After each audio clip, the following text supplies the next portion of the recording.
How we doing, people? Welcome back to the channel. It's episode 42 of A Case for the Blues, and it's Nottingham Forest 0, Chelsea 1, a result that gets us back to where we belong, mixing with the European elites, your Real Madrids, your Barcelonas, your Bayern Munichs, your Inter Milans, your Paris Saint-Germains. We'll see you next season with some European heritage to go with it. We'll be there.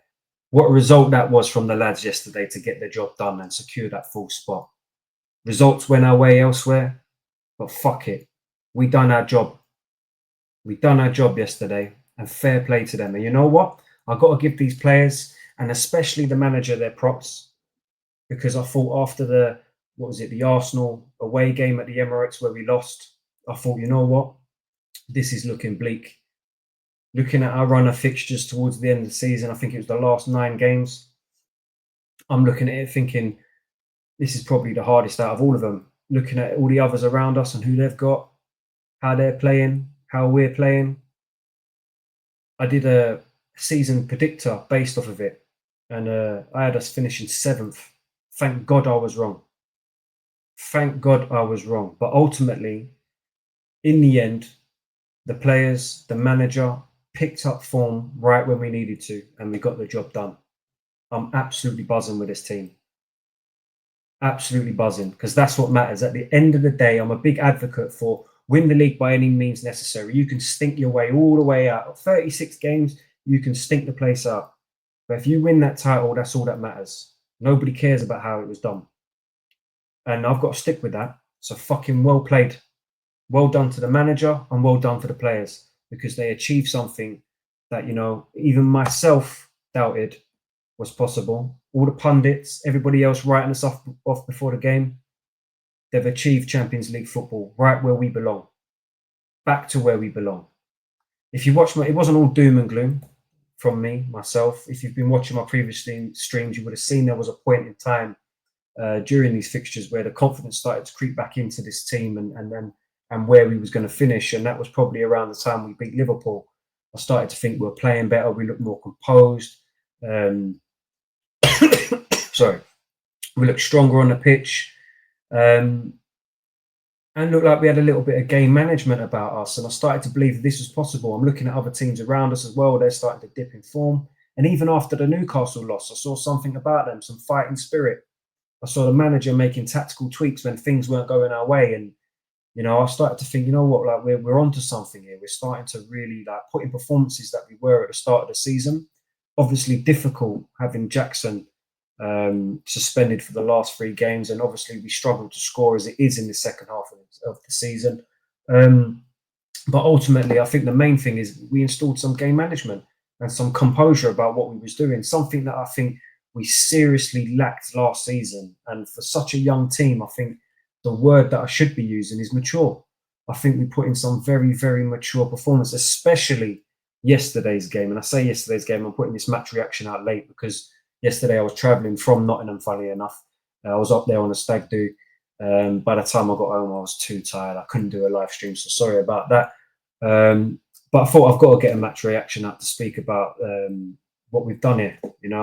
It's a good achievement at the end of the day. Top 4 for me was always the minimum requirement, and I'm so happy with this team that they've finally done it. So I think it's only right I put on record. Well done to Enzo Maresca, someone that I've been very critical of. Sometimes maybe too harsh. I can admit that. But that's the emotion that comes out with being a football fan. There was a lot of frustration from me quite early on. I went quite early on the criticism of Maresca. I felt like we was in a very, very good position before December, and I felt like he started to come out, put the team down, saying the wrong things in his press conferences, and then the performance coincidentally dropped. And there didn't feel like there was a plan B. I didn't feel like he could get us out of this rut that we was going through. There was even a time when I didn't feel like the players were playing for him. I've got to be honest. And he carried on saying the wrong things in press conferences. The frustration kicks in. So I still stand by what I've said, because I think it was relevant at the time with the stuff that was going on. And I've been consistent in saying that I think he needs to do better. And for me, that still hasn't changed. I don't think we could be having such a dip in form like we had this season if we want to be staying in the top 4 or even competing for the title. But and it is a big but before the super fan Maresca police start getting onto me. Having seen how he's managed to turn it around in them last 9 fixtures of this season, I'm a lot more confident that going into next season, I can see better from Enzo Maresca. And I think on that note, I think I've got to take back one comment in particular, um, which I hold my hands up. I'm happy to do, where I think I was a little bit harsh on him, and I think that was the comment where I said, no matter what he does, what he achieves this season, they should review his position, and regardless of whether they get rid of him, that's on the board. For me, that I can admit that was a bit harsh, because to be honest, he's actually met the minimum expectation um, that I think not just managers and players should be meeting if they want to be staying at this club. That's competing in the elite competitions, fighting for trophies, and so far in his first season, he's on track to do so. So I do think I was harsh there, but I'm not going to sit here and change my views on how his season has gone. For him, it's a brilliant season in the Prem. His first season in the Prem, and he's achieved top four and potentially a European trophy. And it's quite clear that he's also learning on the job at a big club. He's not got much experience in management, so it's a very big achievement for him. But for the club, it was all about getting back on track to where we were when these owners first bought the club. And there's still some work to do. We're not fully there yet. Bear in mind, we still haven't matched the points tally we had in the season prior to them taking over the club. However, like I have said on X or Twitter, whatever you want to call it, I think this should be the catalyst going forward now. And looking forward is what we should be doing, because I'm absolutely buzzing for this. And it's a big. It's not a massive achievement. I mean, like, we've been there before, celebrating top four and all this, but for where we have been over the last few seasons, it feels good to be back in that competition where we should be. It's going to be good for our transfer targets going into the summer. So we've got every right to be happy as Chelsea fans. But yeah, anyway, listen, I've ranted on. Well, ranted. I've spoke for 7 minutes now, and I haven't even spoke about the game. So let's do the lineup. So we had Sanchez in goal, Cucurella, Colwell, Tosin, Reece James, Caicedo, Enzo, Sancho, Madueke, Palmer, and Neto. Now, there's a couple of inclusions or admissions in there that I thought were a little bit, whoa, at first I thought, what's that about? So the first one for me was Tosin. Now, this weren't a massive one. I wasn't fussed that Tosin was in there, because I did think he was selected for his aerial ability going up against Chris Wood. So, but yeah, I did think he was going to go with Chalobah. So I was a little bit like, didn't expect that one. But turns out to be a very good decision from Enzo Maresca, because I thought Tosin was exceptional yesterday. He's very, very good in the air, and I think he handled Chris Wood quite well. You did see that the couple of occasions where he did miss a header, they actually got in on goal. So you can see the importance of Tosin in the air. And for me, I'm going to be honest, I think Tosin is probably our signing of the season when you actually look at it, or it's going to be between him and Neto. For me, on a free transfer, I think he's come into the team, and he's pretty. In fact, I think he's actually quite underrated. I think his passing is very good. He breaks the lines very well. He's very good in the air, and I think he's a good defender. So fair play to Tosin, because I think he's been our signing of the season. So the other one was I didn't understand Reece James starting. Reason being, there is a reason for this, because Lavia can't play on Wednesday, not being registered for the competition. So I thought it would have made sense to start Lavia, maybe rest Reece James, not the whole game, but like not start him, and continue with the lineups that we've been doing previously with Caicedo there and inverting. But again, it proved to be a good decision from Enzo Maresca, because I thought Reece James came in and played really well. I still do feel like he's finding his feet a little bit, Reece James. I still don't feel like he's 100% there yet. Nonetheless, I still think he had a good game. But yeah, going into the game, as I said, I started to feel confident because of how we were playing previously. But on the day, the nerves did start to kick in a little bit. There was a few stats that come up that made me think, shit. One of them was obviously we had no striker because of Jackson getting sent off. And we've struggled to be scoring, even when he has been in the team. We've struggled to score this second half of the season. The other one was only one away win in 2025. And in that time, only 5 goals scored. When I heard that, I was thinking, oh man, seriously? And then you hear, oh, Nottingham Forest, least goals conceded at home. So I thought, you know what, the task has just got bigger. And then you got their fan, they've got incredible fans, by the way. And you think, oh, the task has just got even bigger. But you know what, we started the game quite quickly, quite early on. We got a corner quite quickly.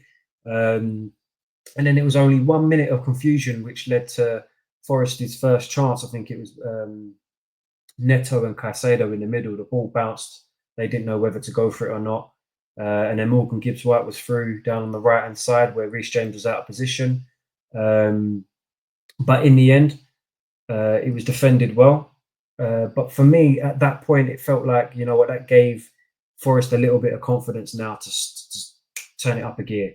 The fans got behind them. And, you know, from that point on, Chelsea were letting them sit. Like, we were sitting back, we was letting them play. They had more possession. Something I've been keen on us doing all season is reducing the amount of possession we have and giving it to the other team, just so we can open up the spaces, etc. But I felt like we wasn't going to get many chances in that first half. The only big one actually came to Neto, which he should have scored.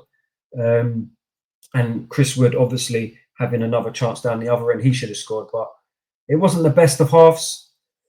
I thought Cole Palmer was taking up some strange positions. He spent most of the game passing backwards and playing at left wing back, which I thought was really weird. I felt Noni started quite positively, taking on players, winning some free kicks in dangerous areas. He was putting in the work defensively. I thought Sancho had an absolute stinker, man. Absolute stinker. He didn't do anything for that left side, no input at all. I just, you know, I felt sorry for him out there because I don't think he knew what to do. And not a very good advert for next season if he wants us to be, you know, keeping him. Ultimately, I think this whole game was probably about our defence and how solid they were. I thought Tosin was winning near enough all of his aerial duels. I thought Colwell was solid and looked really up for it. Cucurella is just Cucurella. And Reece James was also putting in a shift. So, you know, we go into that first half 0-0. No changes coming out into the second half. I did suggest taking Sancho off and maybe bringing on Mark Gui. Obviously, Mark Gui on the subs bench for the first time since his injury. So I thought we needed an outlet up top. And we could have maybe pushed Neto out on the right and Madueke on the left. But again, the second half, we start quick. We look driven. No idea what was said in that change room, but they come out different. And, you know, it felt like they was in focus mode. Job to be done. Let's go out and do it. And then the goal comes with Levi Colwell tapping at the back post. Right place, right time. And what a moment that is for him. You know, at that time, I was getting Jesper Kronker, I can't say his name, vibes. And then if you remember that goal when we got in there, Jasper Kronker, innit? He scored. And then after that, once we got the goal, it was all about, you know, just managing the game, seeing it out, making sure we secured the 3 points. And from that point on, I thought, you know, the maturity kicked in. Like, I thought the performance after that, it was very, I thought it was very good. I was confident after that goal that we was going to win that game. Maresca was making the right subs. We was slowing get down the game. We was wasting time when we needed to, kicking the ball out, breaking up the play, doing everything to shit house our way to the win. Anything to prevent from Nottingham Forest getting into a little bit of rhythm, and we was doing it. They had one clear-cut chance after that. That again, Chris Wood should have really scored. But either way, luckily enough, on the day, all the results elsewhere went our way. So even a draw would have helped us and secured that. Would have secured us. So, you know, oh wait, would it have? Can't remember. Wait, hold on. Would have been on. What would have been? Would have been on 67 points. So yeah, it would have. It would have still secured us. So, you know, absolutely buzzing, man. We're back in Europe, and that's all that matters at the end of the day. And you know what made it sweeter for me? The one thing that made it sweeter for me is the fact that we actually done our own job. We didn't rely on those other results. Even though they went our way, we didn't rely on it. When it mattered, they all showed up. They put a shift in. Defensively, I thought they were fantastic. They put a shift in. and at a place where it's very hard to play. Even Maresca come out afterwards and made a little cheeky jibe at all the other clubs. It's a very hard place to go. They put a shift in and they got the job done when it mattered. So you know what? Fair play to them all. Fair play to the manager. Fair play to the players. They've got exactly what we needed to do. And now we can look forward to Wednesday. I won't be doing a live stream on Wednesday. It's my dad's birthday, so it's another one I'm missing. I'm missing all the big games towards the end of the season, but I'll definitely do a match reaction on that one. And you know what? I can't wait for it because I'm confident. I've got confidence in this team.